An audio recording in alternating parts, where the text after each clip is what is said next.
घटना चक्र पूर्वावलोकन का अध्ययन करेंगे। आप लोग हमारे साथ बने रहिए।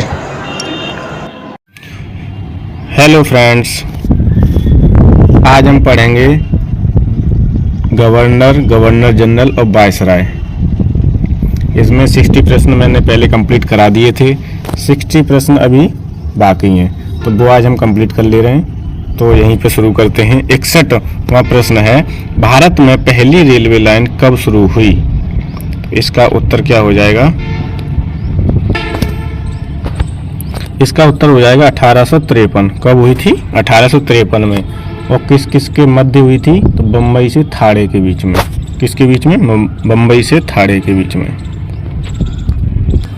अगला प्रश्न है, किस कंपनी ने सर्वप्रथम भारत में रेल यात्रा प्रारंभ की थी? Eastern Railway, Great Indian Peninsula Railway, Madras Railway, Awadh Tirhut railway.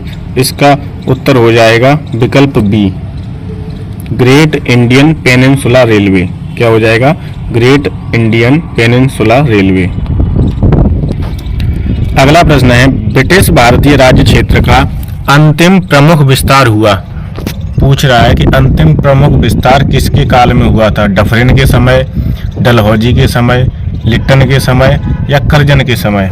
तो इसका उत्तर हो जाएगा डफरिन के समय। किसके समय हुआ था? डफरिन के समय।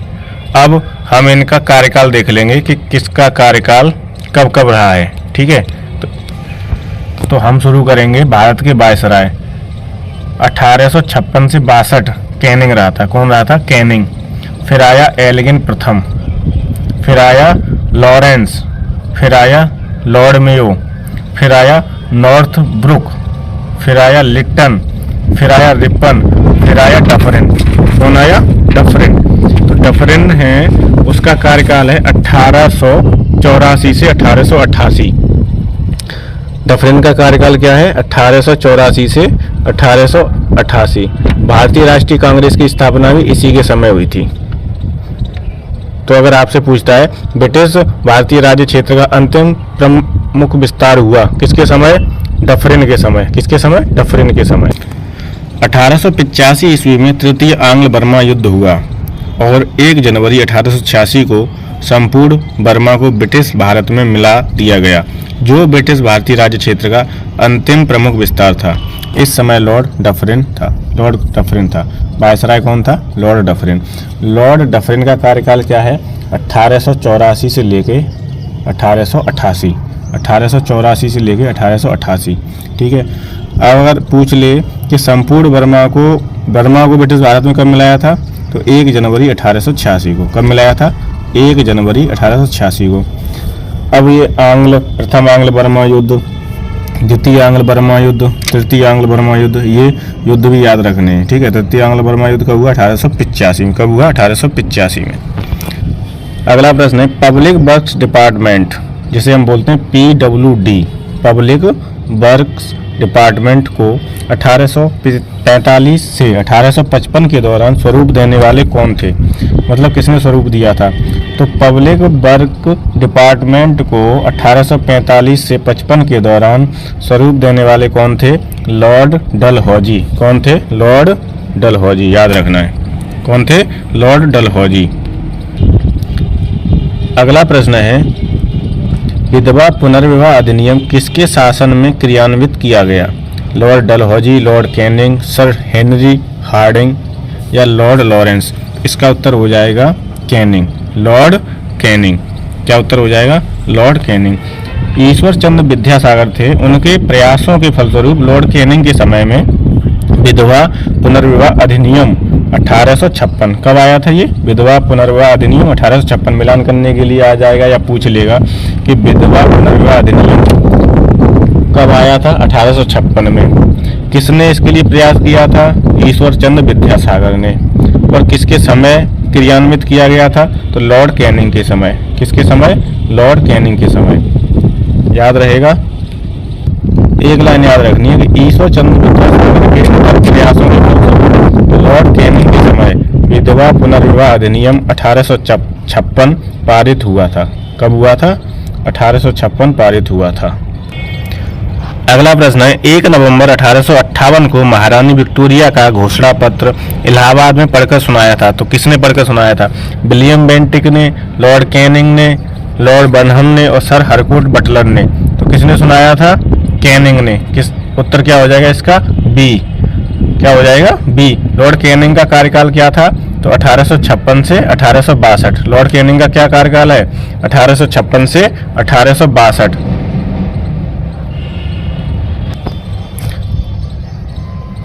1856 से 1862 याद रखना है, 1856 से 62। ठीक है।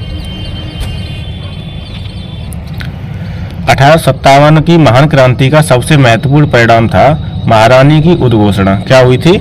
महारानी की उद्घोषणा। यह उद्घोषणा कब हुई थी? तो 1 नवंबर 1858 को। कब हुई थी? 58 को। कहाँ हुई थी? तो इलाहाबाद में। कहाँ हुई थी? इलाहाबाद में। इस दरबार में भारत के प्रथम वायसराय लॉर्ड कैनिंग द्वारा उद्घोषित की गई थी। किसके द्वारा उद्घोषित की गई थी? लॉर्ड कैनिंग के द्वारा। तथा 1858 की साम्राज्ञी की घोषणा ने अपने पुत्र के स्थान पर दूसरे उत्तराधिकारी की गोद लेने के अधिकार को पुनः स्थापित किया था। क्या किया था? अपने पुत्र के स्थान पर किसी भी अन्य को उत्तराधिकारी घोषित कर सकता है, वो अधिकार कर सकता है उस पे। अगला प्रश्न है निम्न में से कौन एक भारत का प्रथम वायसराय था? कौन था? क्लाइव था कि कॉर्नवालिस था कि कैनिंग था कि रिपन था? तो इसका उत्तर हो जाएगा कैनिंग। भारत का पूछ रहा है, भारत का प्रथम वायसराय कौन था? Lord Canning. कौन था? Lord Canning. अगर पूछ लेता है कि बंगाल का, तो कौन हो जाएगा? बंगाल का प्रथम गवर्नर। बंगाल का प्रथम गवर्नर कौन था? Robert Clive. बंगाल का प्रथम गवर्नर जनरल कौन था? तो वॉरेन हेस्टिंग्स। कौन था? वॉरेन हेस्टिंग्स बंगाल का। बंगाल के दो याद रखने, बंगाल का गवर्नर रॉबर्ट क्लाइव, बंगाल का गवर्नर जनरल कौन हो जाएगा? Warren Hastings. अब पूछेगा अगर भारत का कि भारत का गवर्नर जनरल कौन था? तो विलियम बेंटिक। कौन था? William Bentinck. और पूछ लेगा कि भारत का प्रथम वायसराय कौन था? तो हो जाएगा कैनिंग। ये चारों फैक्ट याद रखने हैं। अभी ये प्रश्न आया था 1 नवंबर 1858 को महारानी विक्टोरिया का घोषणा पत्र पढ़कर सुनाया था। किसने सुनाया था? तो इसमें खुद ही लिखा है कि लॉर्ड कैनिंग ने। लेकिन सुनाया कहाँ पे गया था? तो मैंने अभी बताया था इलाहाबाद में। कहाँ सुनाया था? इलाहाबाद में। तो दोनों फैक्ट क्या है? ये तीनों ही तिथि और फैक्ट याद रखो। 1 नवंबर 1858 महारानी विक्टोरिया का घोषणा पत्र कब सुनाया गया था? तो 1 नवंबर 1858 को। किसने सुनाया था? लॉर्ड कैनिंग ने। और कहाँ सुनाया था? इलाहाबाद में। कहाँ सुनाया था? इलाहाबाद में।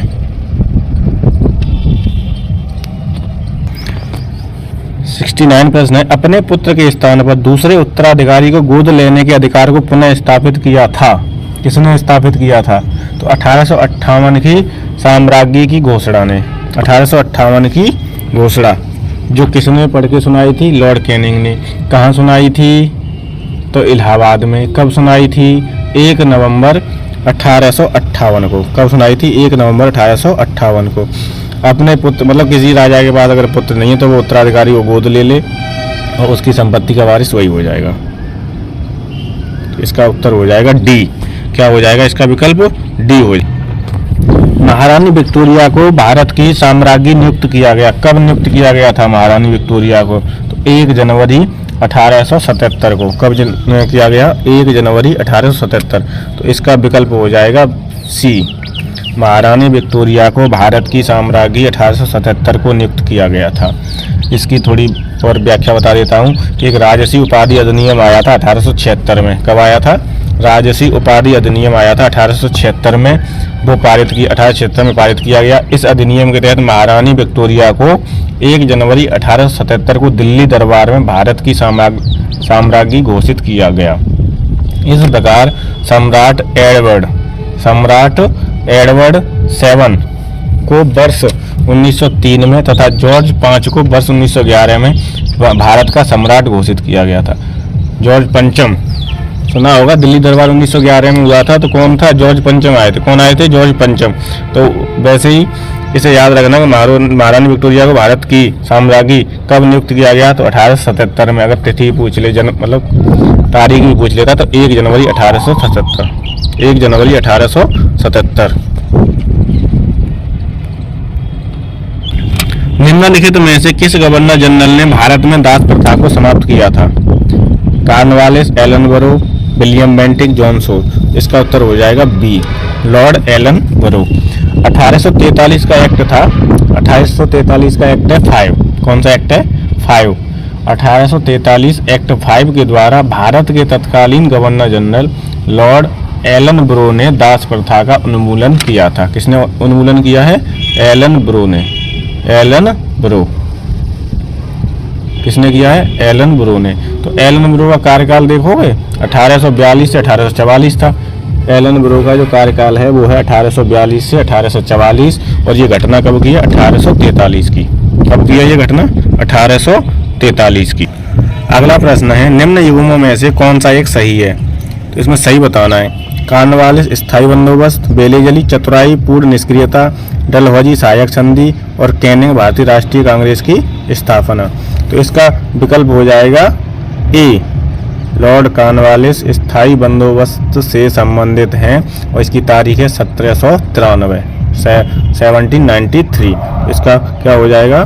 ए, लॉर्ड कॉर्नवालिस स्थायी बंदोबस्त से संबंधित हैं। ठीक है।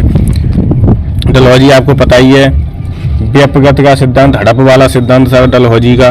तो यहाँ सहायक संधि नहीं होगा। सहायक संधि किससे संबंधित है? बेलेजली से। सहायक संधि किससे संबंधित है? बेलेजली से। लॉर्ड कैनिंग कब 1857 क्रांति से संबंधित हैं। भारतीय राष्ट्रीय कांग्रेस की स्थापना कब हुई थी?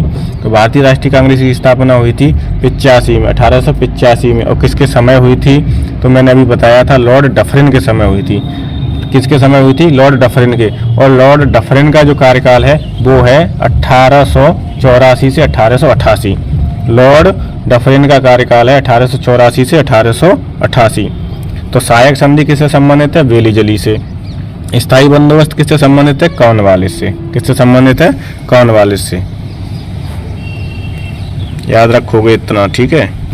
हाँ, इसमें एक छूट गया था कि चतुराई पूर्ण निष्क्रियता किससे संबंधित है? तो जॉन लॉरेंस से। किससे संबंधित है? John Lawrence. अब आपको सब याद हो गए होंगे। स्थायी बंदोबस्त लॉर्ड कॉर्नवालिस से, चतुराई पूर्ण निष्क्रियता जॉन लॉरेंस से, सहायक संधि बेलेजली से, भारतीय राष्ट्रीय कांग्रेस की स्थापना तो वो हो जाएगी किससे? डफरिन से। लॉर्ड कैनिंग 1857 क्रांति किससे संबंधित है? लॉर्ड कैनिंग से। और लॉर्ड डलहौजी से क्या संबंधित है? व्यपगत का सिद्धांत, हड़प का सिद्धांत।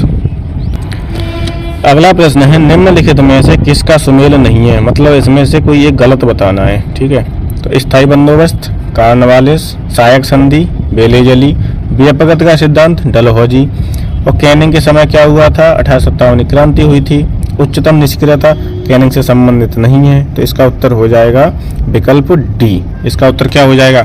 विकल्प डी। उच्चतम निष्क्रियता जो है वो कैनिंग से संबंधित नहीं है, बाकी सब सही है। स्थायी बंदोबस्त कॉर्नवालिस से संबंधित है, सहायक संधि बेलेजली से संबंधित है और व्यपगत का सिद्धांत डलहौजी से संबंधित है। तीनों को याद रखेंगे, बहुत इंपॉर्टेंट है, परीक्षाओं में बहुत पूछे जाते हैं, मिलान भी कराए जाते हैं। अभी पूछा गया था वही प्रश्न दोबारा से रिपीट हो रहा है। स्थायी बंदोबस्त किसके शासनकाल में प्रारंभ किया गया था? किसके शासनकाल में? Lord Cornwallis. उत्तर हो जाएगा इसका बी। क्या हो जाएगा? बी। स्थायी बंदोबस्त 1793 कॉर्नवालिस। स्थायी बंदोबस्त 1793 कॉर्नवालिस। अगला प्रश्न है निम्नलिखित में से सही सुमेलित नहीं है। मतलब कौन सा एक सही सुमेलित नहीं है? पहला है लॉर्ड कॉर्नवालिस स्थायी बंदोबस्त, रट गया होगा तो स्थायी बंदोबस्त लॉर्ड कॉर्नवालिस बिल्कुल सही है।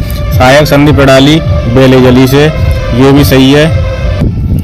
सहायक संधि प्रणाली किससे संबंधित है? बेलेजली से। अब पूछ रहा है द्वितीय आंग्ल मराठा युद्ध। द्वितीय आंग्ल मराठा युद्ध कब हुआ था? मैंने बताई थी युद्ध पहले याद करने हैं कौन सा युद्ध कब हुआ है। और इधर गवर्नर, गवर्नर जनरल और वायसराय का कार्यकाल याद करना है और सो रीजनिंग की तरह बिठा दो। अब जैसे आपको पता है कि द्वितीय आंग्ल मराठा युद्ध 1803 से 1805 में हुआ था। कब हुआ था? 1803 से 1805। इधर आपको पता है कि लॉर्ड हेस्टिंग्स का जो कार्यकाल है वो कितना है? 1813 से। कितने से है? 1813 से है। 1813 से 23 है। 1813 से 23 है। तो ये तो गलत ही हो गया क्योंकि द्वितीय आंग्ल मराठा युद्ध जो है वो 1803 से 1805 में हुआ है। तो उस टाइम का शासक कौन था? तो हमें याद है बेलेजली। कौन था?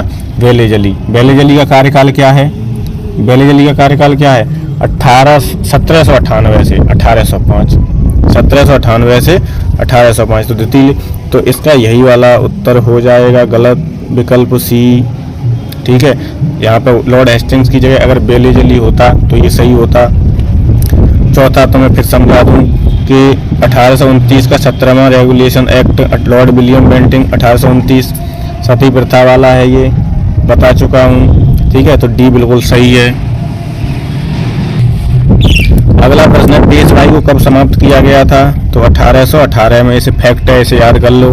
पेशवाई को कब समाप्त किया गया था? 1818 में। 1818 या 1818 में पेशवाई कब समाप्त की गई थी? 1818 में। निम्नलिखित में से किसने राजपूताना की देशी रियासतों के साथ वर्ष 1817 से 1818 की अधीनस्थ संधि की बातचीत की थी? तो इसका उत्तर हो जाएगा चार्ल्स मैटकॉफ। कौन हो जाएंगे? चार्ल्स मैटकॉफ ने राजपूताना की देशी रियासतों के संबंध में वर्ष 1817-18 के अधीनस्थ संधि की बातचीत की थी। क्या हो जाएगा? Charles Metcalfe. व्याख्या देख लेते हैं। राजपूताना की रियासतों के साथ वर्ष 1817-18 की अधीनस्थ संधि की वार्ता चार्ल्स मैटकॉफ ने की थी। राजपूताना की रियासत के साथ वर्ष 1817-18 की अधीनस्थ संधि की वार्ता किसने की थी? चार्ल्स मैटकॉफ ने। चार्ल्स मैटकॉफ ने। लॉर्ड हेस्टिंग ने राजपूताना पर ब्रिटिश सर्वोच्चता तथा मराठों और पिंडारियों के प्रति राजपूताने की तटस्थता सुनिश्चित करने के लिए दिल्ली के तत्कालीन रेजिडेंट चार्ल्स मैटकॉफ को वार्ताकार बनाया था। किसने बनाया था? तो लॉर्ड हेस्टिंग्स ने। अगला प्रश्न है, निम्न में से कौन सुमेलित नहीं है? लॉर्ड कॉर्नवालिस स्थायी बंदोबस्त, लॉर्ड बेलीजली सहायक संधि प्रणाली, दोनों सही हैं। सर जॉन शोर आंग्ल नेपाल युद्ध और लॉर्ड हेस्टिंग्स तृतीय आंग्ल मराठा युद्ध। तो इसका विकल्प हो जाएगा सी, क्योंकि विकल्प कौन सा हो जाएगा? सी। जो आंग्ल नेपाल युद्ध है वो 1814 में हुआ है। कब हुआ है? 1814 में। और दूसरा वाला 1815 में। और सुगौली की संधि से इसका अंत हुआ था। किसकी संधि से? सुगौली की संधि से। तो स्थायी बंदोबस्त लॉर्ड कॉर्नवालिस, सहायक संधि प्रणाली बेलीजली। तृतीय आंग्ल मराठा युद्ध कब हुआ है? तो 1817 से 1818। कब हुआ है? 1817 से 1818। और लॉर्ड हेस्टिंग्स का कार्यकाल क्या है? 1813 से 1823। तो ये भी सही है। तो सुमेलित तो नहीं है। कौन सा सुमेलित तो नहीं है? तो सी, आंग्ल नेपाल युद्ध। अगर यहाँ लॉर्ड हेस्टिंग्स लिखा होता तो ये सुमेलित हो जाता। ठीक है, ये गलती है इसमें। अगला प्रश्न देखेंगे। अगला प्रश्न है, निम्नलिखित में कौन एक सही सुमेलित है? कौन सा पूछ रहा है कि एक सुमेलित है, सही सुमेलित है? तो इसमें हो जाएगा अवध का विलीनीकरण लॉर्ड डलहौजी, अवध का विलीनीकरण एलनब्रो, सिंध का विलय डलहौजी, चतुर्थ आंग्ल मैसूर युद्ध लॉर्ड बेलीजली और सर जॉन शोर तृतीय आंग्ल मराठा युद्ध। तो देखो, पहले हमें इनकी तिथि याद होगी तभी हम कर पाएंगे। अवध का विलय, सिंध का विलय। अब चतुर्थ आंग्ल मैसूर युद्ध कब हुआ था? तो आंग्ल पहला हुआ था 67 से 69, 1767 से 1769। दूसरा हुआ है 80 से 84, 1780 से 1784। तृतीय आंग्ल मैसूर युद्ध कब हुआ है? 1790 से 92। और चतुर्थ आंग्ल मैसूर युद्ध हुआ था 1799 में। कब हुआ था? 1799 में। और उसी में टीपू सुल्तान की मृत्यु हो जाती है। किसकी मृत्यु होती है? टीपू सुल्तान की। और 1798 से 1805 जो कार्यकाल है वो बेलीजली का है। किसका कार्यकाल है? बेलीजली का। तो इसमें एक ही सही सुमेलित है, वो है सी, विकल्प सी सुमेलित है सही। कौन सुमेलित है? सही, सी, लॉर्ड बेलीजली। इसका कार्यकाल है 1798 से 1805। और चतुर्थ आंग्ल मैसूर युद्ध 1799 में हुआ था, जिसमें टीपू सुल्तान की मृत्यु होती है। तो ये मैच कर रहे हैं। ठीक है, तो इसका क्या हो जाएगा? विकल्प सी। इसकी व्याख्या महत्वपूर्ण है, तो इसे हम देख लेते हैं एक बार। लॉर्ड एलनब्रो सिंध का अंग्रेजी राज्य में अगस्त 1843 में विलय हुआ था। ये प्रश्न भी बताया था मैंने कि एलनब्रो का जो कार्यकाल है वो 1842 से 44 है। कब है? 1842 से 44। अब आपको याद रखना है कि सिंध का विलय कब हुआ? 1843 में। किसके समय हुआ था? एलनब्रो के। ठीक है, नेक्स्ट है लॉर्ड डलहौजी। तो कुशासन के आरोप में 1856 में अवध का विलय किया था। किसने किया था अवध का विलय? डलहौजी ने। चतुर्थ आंग्ल मैसूर युद्ध कब हुआ? 1799 में। किसके समय? बेली जली के समय। तृतीय आंग्ल मराठा युद्ध कब हुआ? 1817 से 1818 में। और उस समय कौन था वायसराय? कौन है? Lord Hastings. वो सॉरी गवर्नर जनरल है ये, लॉर्ड हेस्टिंग्स है। कौन है? Lord Hastings. लॉर्ड हेस्टिंग्स का कार्यकाल क्या है? 1813 से 1823। क्या है? 1813 से 1823। अगला प्रश्न, निम्नलिखित में से कौन सा युग्म सही सुमेलित नहीं है? गलत बताना है इसमें। तो अवध का विलय डलहौजी ने किया था, सही है। कब किया था? 1856 में। भारतीय राष्ट्रीय कांग्रेस की स्थापना डफरिन के समय हुई थी। कांग्रेस की स्थापना कब हुई थी? 1885 में। और डफरिन का कार्यकाल क्या है? 1884 से 1888। चार्टर एक्ट 1833 का पारित होना, 1833 का जो चार्टर एक्ट है वो पारित हुआ था विलियम बेंटिंक के समय, तो ये भी सही है। विलियम बेंटिंक का कार्यकाल क्या है? 1828 से 1835। 1828 से 1835। और लॉर्ड लिट्टन का कार्यकाल क्या है? लॉर्ड लिट्टन का है 76 से 80। लॉर्ड लिट्टन का कार्यकाल क्या है? 1876 से 1880। और प्रथम आंग्ल अफगान युद्ध का प्रारंभ हुआ था, ये 1876 से मतलब 80 की घटना नहीं है, ठीक है। तो इसका जो उत्तर हो जाएगा वो हो जाएगा डी। क्या हो जाएगा इसका? डी। ये हो जाएगा डी, ठीक है। समझ में आ गया? अवध का विलय डलहौजी के समय, भारतीय राष्ट्रीय कांग्रेस की स्थापना डफरिन के समय, और चार्टर एक्ट 1833 का पारित होना किसके समय? विलियम बेंटिक के समय। William Bentinck. इनकी सने याद कर लो, आधुनिक भारत में बहुत काम आएंगी। अच्छे अच्छे सवाल आप आराम से बना सकते हो। हाँ, एक चीज और याद रखना, अगर यहाँ द्वितीय आंग्ल अफगान युद्ध होता तो ये सही होता, क्योंकि द्वितीय आंग्ल अफगान युद्ध 78 में हुआ है, 1878 में। और जो पहला वाला हुआ था वो हुआ है 1839 से 1840। प्रथम आंग्ल अफगान युद्ध कब हुआ था? 1839 से 1842। 1842। व्याख्या देख लेते हैं, दोनों युद्ध पढ़ लेंगे इसमें। प्रथम आंग्ल अफगान युद्ध कब हुआ? 1839 से 1842, ठीक है। और द्वितीय आंग्ल अफगान युद्ध कब हुआ? 1878 से 1880। अब 1839 से 1842 जो हुआ है, इस दौरान भारत के गवर्नर जनरल कौन है? ऑकलैंड। ऑकलैंड। जो दूसरा वाला है इस समय कौन है? Lord Lytton. लॉर्ड लिट्टन का जो कार्यकाल है वो 1876 से 1880 था। लिट्टन का कितना है? 1876 से 1880। और लिट्टन के बाद कौन आए? रिपन। 1880 से 1884। फिर कौन आए? डफरिन। तो डफरिन का क्या है? 1884 से 1888। इनके कार्यकाल याद रखने पड़ेंगे। अगला प्रश्न है, निम्न में से कौन चतुराई पूर्ण निष्क्रियता की नीति के साथ जुड़ा था? तो ये पूछा गया था अभी मिलान में। तो कौन जुड़ा था? Sir John Lawrence. कौन जुड़े थे? Sir John Lawrence. तो इसका विकल्प हो जाएगा डी। चतुराई पूर्ण निष्क्रियता से कौन जुड़े हुए हैं? John Lawrence. ये मिलान करने के लिए आ जाता है, तो आराम से याद रखो इन्हें। चतुराई पूर्ण निष्क्रियता, जॉन लॉरेंस।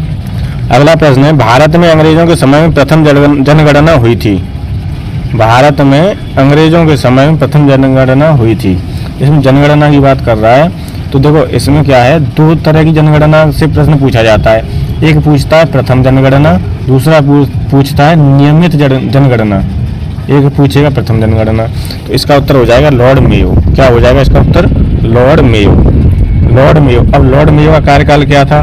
1869, 1869 से 1872। क्या था लॉर्ड मेयो का कार्यकाल? 1869 से 1872। और जो जनगणना जो हुई थी वो कब हुई थी? 1872 में प्रारंभ हुई थी। कब हुई थी? 1872 में। लॉर्ड मेयो के बारे में एक और फैक्ट है कि बेचारा ये प्रथम गवर्नर जनरल था जिसकी हत्या उसके कार्यकाल में ही हुई थी।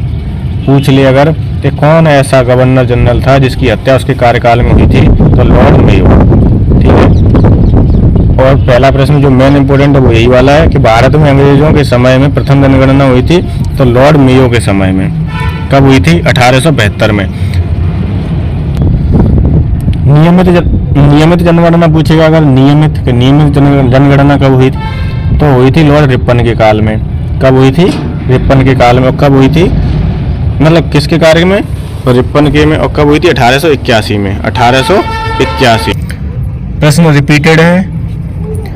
वह कौन व्यक्ति था जिसने भारत में पहली बार जनसंख्या की जनगणना कराई थी? तो कौन था? Lord Mayo. कौन था? Lord Mayo. लॉर्ड मेयो ने पहली बार जनसंख्या की जनगणना कराई थी।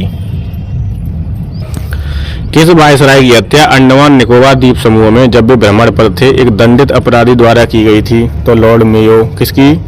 लॉर्ड मेयो की। अभी बताया था।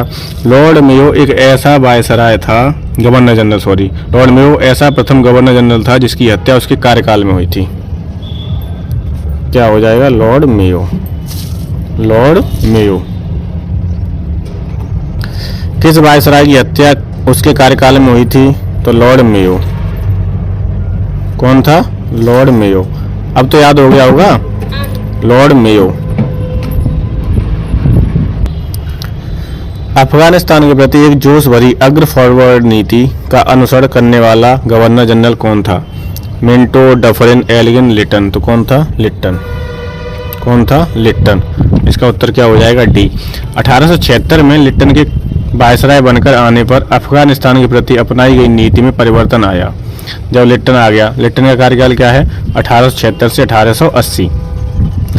जो कुशल अकर्मण्यता की नीति के स्थान पर अग्रगामी नीति का अनुसरण होने लगा। किसका अनुसरण होने लगा? अग्रगामी नीति का। तो इसका उत्तर क्या हो जाएगा? अग्र फॉरवर्ड नीति का क्या हो जाएगा? अनुसरण नीति करने वाला गवर्नर जनरल कौन था? लॉर्ड लिटन। कौन था? लॉर्ड लिटन। प्रश्न नंबर 87 है, अफगानिस्तान के प्रति आक्रामक नीति किस वायसराय ने अपनाई थी? मेयो ने, लिटन ने, डफरिन ने, कैनिंग ने। तो इसका उत्तर हो जाएगा बी, लॉर्ड लिटन ने। किसने अपनाई थी? लॉर्ड लिटन ने। अफगानिस्तान के प्रति आक्रामक नीति किसने अपनाई थी? लॉर्ड लिटन। कौन भारत का वायसराय सबसे दीर्घ काल तक रहा था? अब ये प्रश्न आप तभी कर पाओगे जब आपको इनके कार्यकाल पता होंगे और कब से कब तक रहे ये पता होगा। जैसे लॉर्ड कर्जन है, तो लॉर्ड कर्जन का कार्यकाल था 1899 से 1905। 1899 से 1905। डफरिन का मैं बता ही चुका हूँ कि 1884 से 1888। 1884 से 1888। लॉर्ड हार्डिंग, हार्डिंग का क्या था? देखो, एक हार्डिंग द्वितीय, एक हार्डिंग है। तो हार्डिंग प्रथम में हार्डिंग, लॉर्ड हार्डिंग कह रहा है तो हार्डिंग प्रथम 1844 से 1848 और लॉर्ड मेयो का बताया ही था 1869 से 1872। 1869 कितना है? 1869 से 72। तो लॉर्ड कर्जन का कितना है? 1899 1905। तो इसी का सबसे ज़्यादा हो रहा है। बाकी डफरिन का 4 साल है, हार्डिंग का भी 4 साल है, लॉर्ड मेयो का 3 ही साल है। तो इसका उत्तर हो जाएगा लॉर्ड कर्जन। क्या हो जाएगा? इनमें ये नहीं कि पूरे भारत में जो आए थे गवर्नर जनरल, उन्हें वायसराय में हुए और वो भी इन चारों में पूछ रहा है कि इन चारों में किसका सबसे ज्यादा था? तो लॉर्ड कर्जन का था। भारत में स्थानीय स्वायत्त शासी संस्थाएं 1882 में सशक्त की गई थी। जॉर्ज बार्लो द्वारा, लॉर्ड रिपन द्वारा, लॉर्ड कर्जन द्वारा और लॉर्ड लिटन द्वारा। तो इसका बस स्थानीय स्वशासन की बात कहीं भी आ जाए आधुनिक भारत के परिप्रेक्ष्य में तो आपको उत्तर लगाना है हमेशा लॉर्ड रिपन। कब लगाना है? स्थानीय स्वायत्त शासी संस्थाएं, स्थानीय स्वशासन। तो कौन आएगा? इसका उत्तर क्या हो जाएगा? Lord Ripon. क्या हो जाएगा? Lord Ripon. लॉर्ड रिपन का कार्यकाल क्या है? 1880 से 1884। क्या है? 1880 से 1884। स्वायत्त शासी संस्थाएं, स्थानीय स्वशासन के जनक कौन है? Lord Ripon. स्थानीय स्वशासन के जनक कौन है? Lord Ripon. भारत में स्थानीय स्वायत्त शासन को किसने प्रोत्साहित किया था? भारत में स्थानीय स्वायत्त शासन को किसने प्रोत्साहित किया था? क्या हो जाएगा? रिपन। क्या हो जाएगा इसका उत्तर? Lord Ripon. बहुत इंपॉर्टेंट प्रश्न है, कई बार परीक्षा में पूछा गया है। अगला प्रश्न है कि इल्बर्ट बिल विवाद किससे संबंधित है? इल्बर्ट बिल विवाद किससे संबंधित है? तो इसमें क्या है? इसकी देखो उत्तर इधर है, 2 है। भारतीय द्वारा हथियार लेकर चलने से कुछ प्रतिबंधित लागू किया जाना, भारतीय भाषा में प्रकाशित होने वाले समाचार पत्रों पत्रिकाओं प्रतिबंध लागू किया जाना। सी है यूरोप के लोगों के मामलों की सुनवाई करने के लिए भारतीय न्यायाधीशों पर लगाई गई अयोग्यताओं को हटाया जाना और आयातित सूती कपड़ों पर लगाए गए शुल्क को हटाया जाना। तो जो इल्बर्ट बिल विवाद है वो किससे संबंधित है? इसी विकल्प सी हो जाएगा इसका। यूरोप के लोगों के मामले की सुनवाई करने के लिए भारतीय न्यायाधीशों पर लगाई गई अयोग्यताओं को हटाया जाना। किसकी पदावधि में महिलाएं तथा बच्चों की कार्यविधि के घंटों को सीमित करने तथा स्थानीय शासन को आवश्यक नियम बनाने के लिए प्राधिकृत करने के लिए प्रथम फैक्ट्री अधिनियम को अभिग्रहण किया गया था? तो किसके द्वारा किया गया था? रिपन के द्वारा, लॉर्ड रिपन। किसके द्वारा? लॉर्ड रिपन के द्वारा। जो कार्य की अवधि थी 7 वर्ष से कम, प्रथम फैक्ट्री अधिनियम आया था 1881 में। तो इसके तहत क्या था? 7 वर्ष से कम उम्र के जो बच्चे थे उन्हें फैक्ट्रियों में काम करने पर रोक लगा दी गई और 7 से 12 वर्ष के बच्चों की कार्यवधि 9 घंटे तथा महीने में 4 दिन की छुट्टी का प्रावधान किया गया। किसने किया था? लॉर्ड रिपन ने। अगर पूछता है सबसे उदारवादी वायसराय कौन था भारत के लिए, सबसे उदारवादी कौन था? तो लॉर्ड रिपन ही थे। कौन था? लॉर्ड रिपन सबसे उदारवादी। अगला प्रश्न है, निम्नलिखित कथनों पर विचार कीजिए। पहला कथन है, फैक्ट्री एक्ट 1881 औद्योगिक कामगारों की मजदूरी नियत करने के लिए और कामगारों को मजदूर संघ बनाने देने की दृष्टि से पारित किया गया था। दूसरा है, एनएम लोखंडे ब्रिटिश भारत में मजदूर आंदोलन संगठित करने में अग्रगामी थे। तो ये फैक्ट्री एक्ट 1881 का बताया था कि इसमें केवल 2 ही काम हुए थे कि 7 वर्ष से कम उम्र के बच्चों को फैक्ट्रियों में काम करने पर रोक लगा दी थी, 7 वर्ष से कम उम्र वालों के लिए। और जिनकी उम्र 7 से 12 वर्ष थी उनका कार्य अवधि जो था वो 9 घंटे कर दिया और महीने में उन्हें 4 दिन की छुट्टी, बस इतना हुआ था इसमें फैक्ट्री एक्ट 1881 के अधिनियम में, बाकी कोई चीज़ नहीं मिली थी। तो ये पहला तो क्या हो जाएगा? गलत हो जाएगा। एनएम लोखंडे ब्रिटिश भारत में मजदूर आंदोलन संगठित करने में अग्रगामी थे, तो ये हो जाएगा सही। दूसरा सही है, तो दूसरा केवल दूसरा किसमें सही है? बी में, तो बी हो जाएगा इसका उत्तर। क्या हो जाएगा? बी। अगला प्रश्न है, निम्नलिखित में से किसे भारत में स्थानीय स्वायत्त शासन का जनक माना जाता है? तो लॉर्ड रिपन को। किसे माना जाता है? लॉर्ड रिपन को। लॉर्ड रिपन के कार्यकाल में प्रस्तुत स्थानीय स्वशासन प्रस्ताव 1882 में भारत में आधुनिक स्थानीय स्वशासन का प्रारंभ माना जाता है। भारत में कब? 1882 में। ठीक है। लॉर्ड रिपन को स्थानीय स्वशासन का पिता कहा जाता है। स्थानीय स्वशासन का पिता किसे माना जाता है? तो लॉर्ड रिपन को। इसका विकल्प हो जाएगा डी। क्या हो जाएगा? डी। स्थानीय स्वायत्त शासन कौन है संबंधित? Lord Ripon. अगला प्रश्न है, निम्नलिखित में से कौन सा युग्म सही सुमेलित नहीं है? सही सुमेलित नहीं है, कौन सा मतलब गलत है? तो देखो, स्थानीय स्वशासन पहला ही गलत है, लॉर्ड लिटन से थोड़ी संबंधित है। स्थानीय स्वशासन किससे संबंधित है? रिपन से। किससे? रिपन से। सहायक संधि बेलेजली से सही है। राज्य अपहरण नीति व्यपगत का सिद्धांत, इसे राज्य अपहरण नीति भी बोलते हैं, व्यपगत का सिद्धांत भी बोलते हैं। ठीक है। और राज्य हड़प नीति, अपहरण कुछ भी, तो ये डलहौजी से संबंधित है, सही है।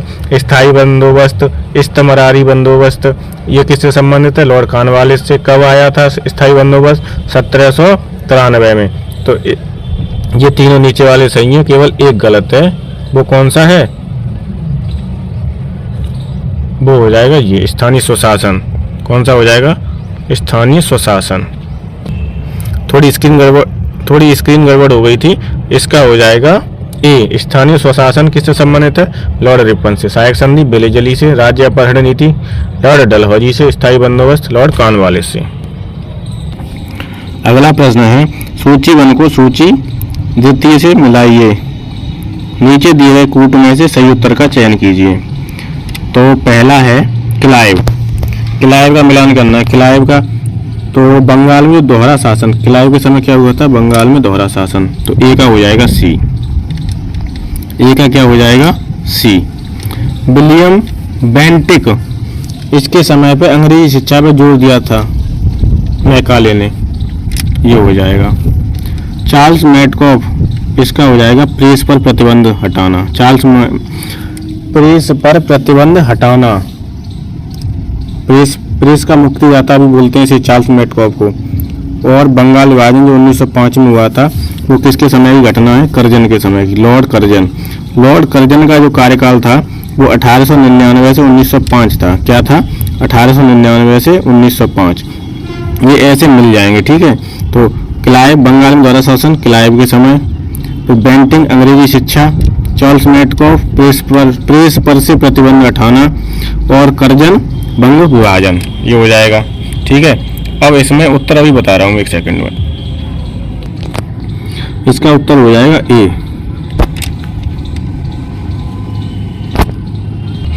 इसका उत्तर क्या हो जाएगा? ए। मिलान वाले कई प्रश्न आते हैं इस टॉपिक से, तो इन्हें याद कर लो बढ़िया से। सूची 1 को सूची 2 से मिलाइए। 97 नंबर प्रश्न है। लॉर्ड डलहौजी, तो लॉर्ड डलहौजी ने क्या किया था? व्यापकता का सिद्धांत, तो पहले का क्या हो जाएगा? डी। पहले का क्या हो जाएगा? डी। विलियम बेंटिक, सतीव्रता हो जाएगा विलियम बेंटिक। स्वायत्त शासन, स्वशासन कौन है?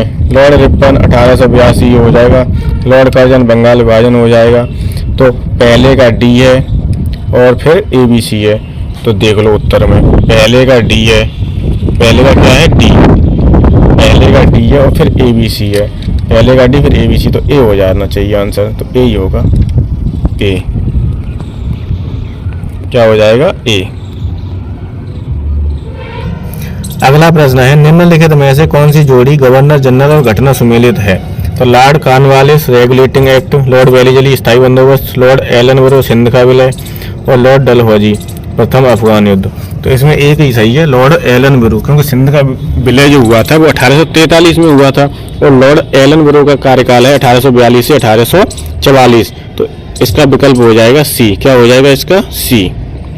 एलनबरो, लॉर्ड एलनबरो सिंध का विलय। ठीक है, अब देखो पहला वाला देखो कि रेगुलेटिंग एक्ट कब आया था? 1773 में। कब आया था? 1773 में। तो ये घटना है वॉरेन हेस्टिंग्स के समय की।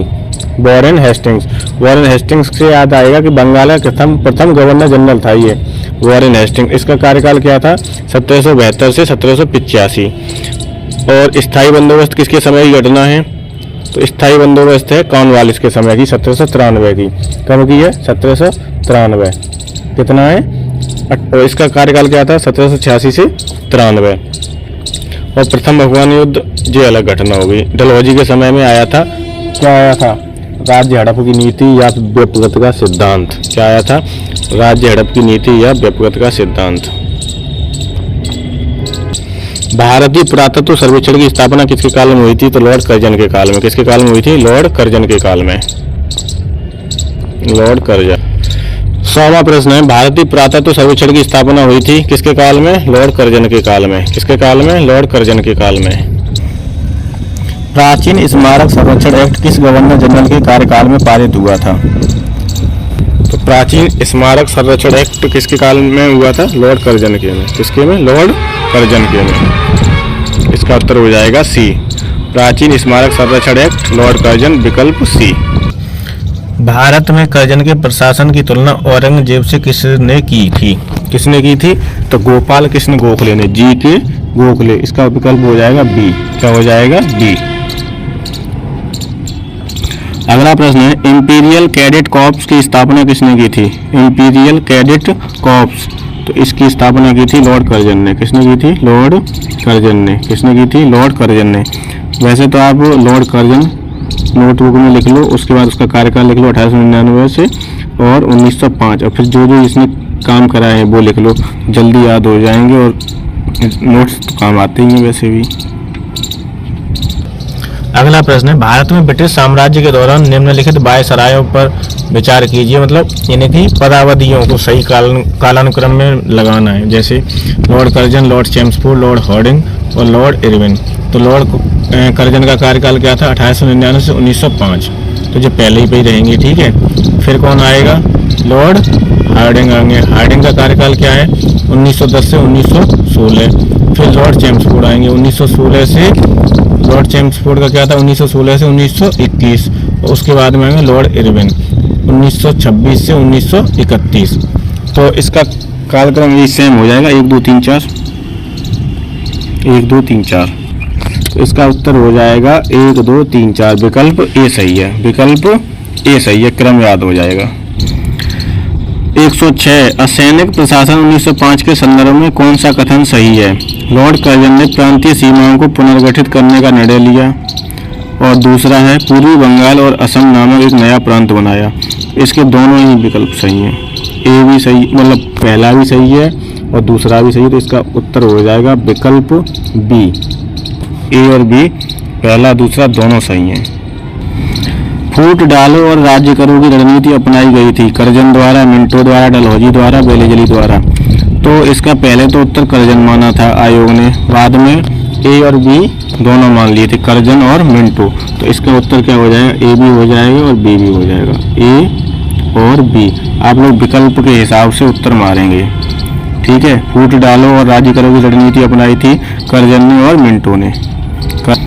108 है, मुझे विश्वास है कि कांग्रेस अपने विनाश की तरफ जा रही है और मेरी यह बड़ी इच्छा भारत में रहते होगी कि इसके शांतिप्रिय निधन के लिए इसका सहायक बनूं। मतलब जो कांग्रेस थी उसका वो गठन तो 1885 में हो गया था, ये बात है 1899 से 1905 की। तो इसका कथन है कांग्रेस के प्रति, किसका कथन है ये कांग्रेस संगठन था उसके प्रति किसका कथन है, तो लॉर्ड कर्जन का। किसका कथन है, लॉर्ड कर्जन का। ये किसने लिखा था, कर्जन ने, कि मुझे विश्वास है कि कांग्रेस अपने विनाश की तरफ जा रही है और मेरी यह बड़ी इच्छा भारत में रहते होगी कि इसके शांतिप्रिय निधन के लिए इसका सहायक बनूं। किसने कही थी, कर्जन। इनमें से किस गवर्नर जनरल ने सबसे पहले पृथक निर्वाचन मंडल की व्यवस्था मुसलमानों को जीतने और उन्हें कांग्रेस के विरुद्ध करने के लिए इस्तेमाल की थी? तो इसका उत्तर हो जाएगा लॉर्ड मिंटो। क्या हो जाएगा, लॉर्ड मिंटो। उत्तर हो जाएगा। निम्नलिखित में से कौन भारत का एकमात्र यहूदी वायसराय था? यहूदी कौन था, लॉर्ड रीडिंग। यहूदी वायसराय कौन था, लॉर्ड रीडिंग। तो कौन सा हो जाएगा, विकल्प डी। निम्नलिखित युग्मों में से कौन सा एक सही सुमेलित नहीं है? Pitt's India act, Warren Hastings सही है, क्योंकि पिट्स इंडिया एक्ट कब आया था, 1773 में। और वॉरेन हेस्टिंग्स का कार्यकाल क्या है, 1772 से 85। डॉक्ट्रिन ऑफ लैप्स, व्यापकता का सिद्धांत, डलहौजी सही है। वर्नाक्युलर प्रेस एक्ट कब आया था, 1878 में। और कर्जन का कार्यकाल क्या है, 1899 से 1905। तो यही गलत हो जाएगा, ठीक है। तो वर्नाक्युलर प्रेस एक्ट आया था 1878 में और लिट्टन का कार्यकाल क्या है, 1876 से 1880। तो अगर वर्नाक्युलर प्रेस एक्ट आता है तो उसका संबंध किससे होगा, लिट्टन से। और लागू किसने किया था, लिट्टन ने। वर्नाक्युलर प्रेस एक्ट 1878 याद रखना है, vernacular press act 1878। Albert will किससे संबंधित है, रिपन से। तो ये बिल्कुल सही है। तो इसका उत्तर हो जाएगा विकल्प सी। वर्नाक्युलर प्रेस एक्ट कर्जन से संबंधित नहीं है, किससे संबंधित है, लिट्टन से। किससे संबंधित है, लिट्टन से। निम्नलिखित में से कौन सा एक सुमेलित नहीं है? ठगी का दमन, William Bentinck, Albert will, Ripon, ring face की नीति, Warren Hastings, vernacular press act, Curzon. तो इसका भी सेम मतलब गलती वही है। वर्नाक्युलर ठगी का दमन किसने किया, विलियम बेंटिक ने, सही है। एल्बर्ट विल, रिपन से संबंधित है, सही है। रिंग फेस की नीति, वॉरेन हेस्टिंग्स से संबंधित है, सही है।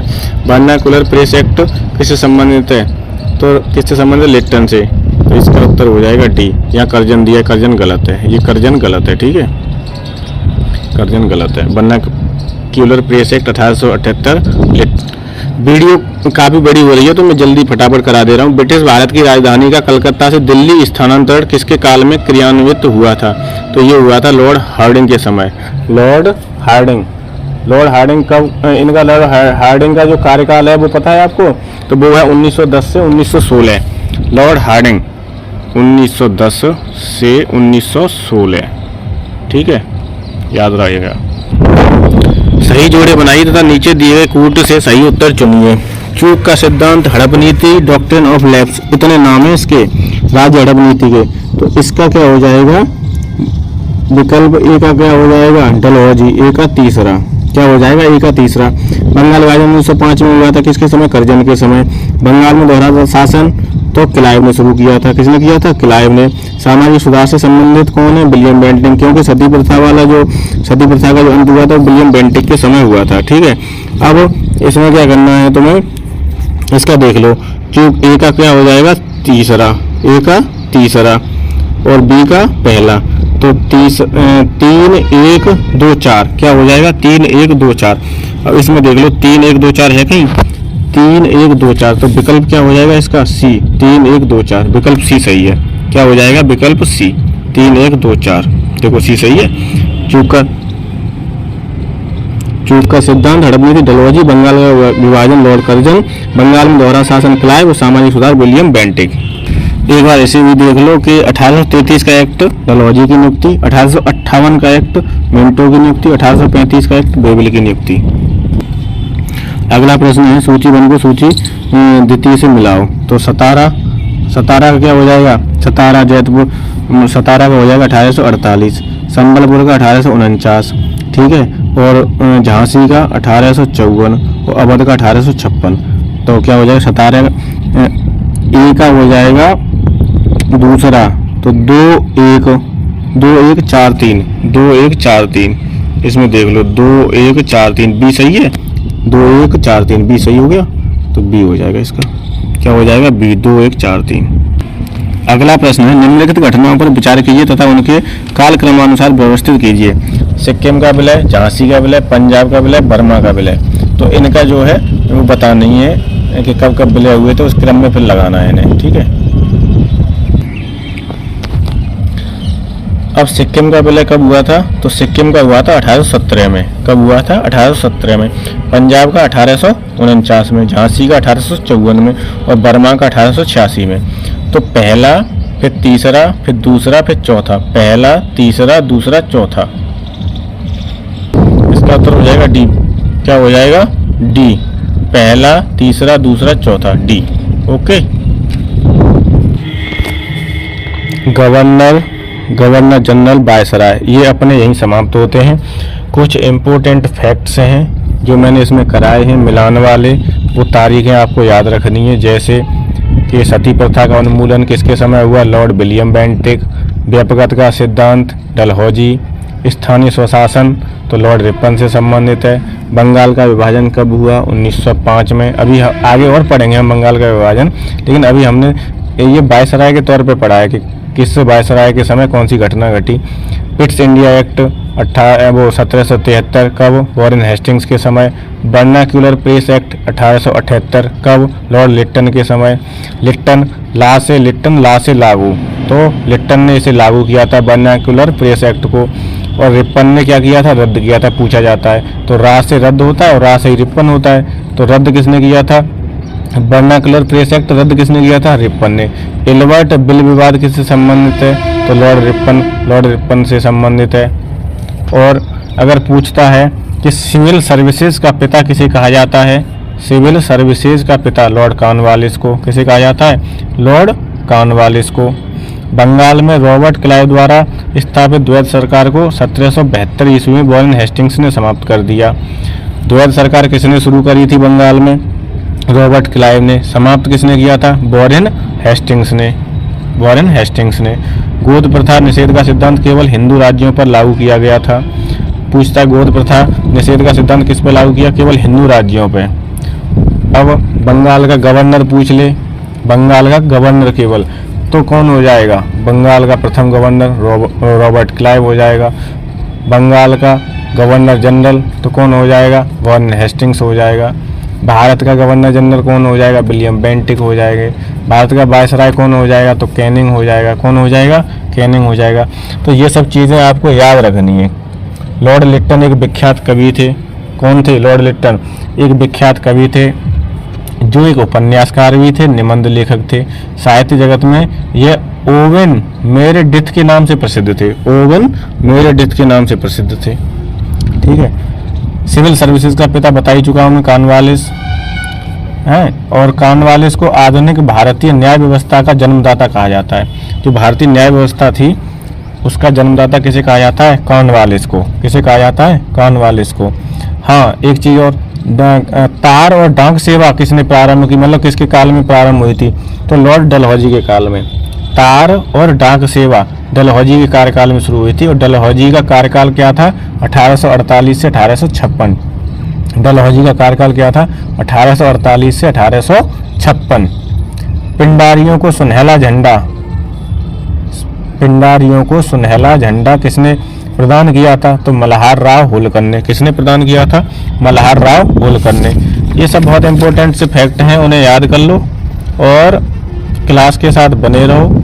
आपको खुद जब आप रेगुलर क्लास देखने लगोगे आपको खुद पता चलेगा कि कितना हमें फ़ायदा हो रहा है, ठीक है। कलकत्ता कॉरपोरेशन एक्ट किसके काल में पारित हुआ था? Calcutta corporation act. देखो कोई भी एक्ट होता है तो उसकी एक तो हमें तिथि याद रखनी है, और किसके काल में पारित हुआ था ये। तो जैसे कलकत्ता कॉरपोरेशन एक्ट है तो 1899 कब पारित हुआ? 1899 में। किसके काल में? करजन के में। ऐसे ही वर्नाकुलर प्रेस एक्ट है तो उसकी तिथि याद रखनी है 1878। कितनी? 1878। और किसके काल में? तो लॉर्ड लिट्टन के काल में। किसके काल में?